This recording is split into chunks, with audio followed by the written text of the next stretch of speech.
বিপ্লবী চেতনার বাইরে নিয়ে একটি ন্যূনতম সংস্কারের মধ্যে দিয়ে আমাদেরকে নিয়ে যেতে চায়।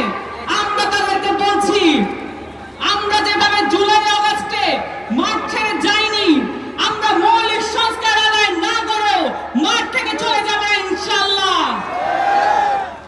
আপনাদের সকলকে বিপ্লবী অভিনন্দন। এবং যেখানেই যখনই আওয়ামী লীগের নেতাকর্মীদের আপনারা দেখবেন, যেখানে যখনই আওয়ামী লীগের মিছিল আপনারা অনুষ্ঠিত হতে দেখবেন, তাদের সাথে আপনারা এক রকমের প্রতিবাদ অবশ্যই করবেন এবং পুলিশের কাছে আপনারা সোপর্দ করবেন। আপনাদের কাছে বিপ্লবী আহ্বান জানিয়ে রাখলাম, এদেশে আর কোনোদিন আওয়ামী লীগ রাজনীতি করতে পারবে না। ইনকিলাব জিন্দাবাদ।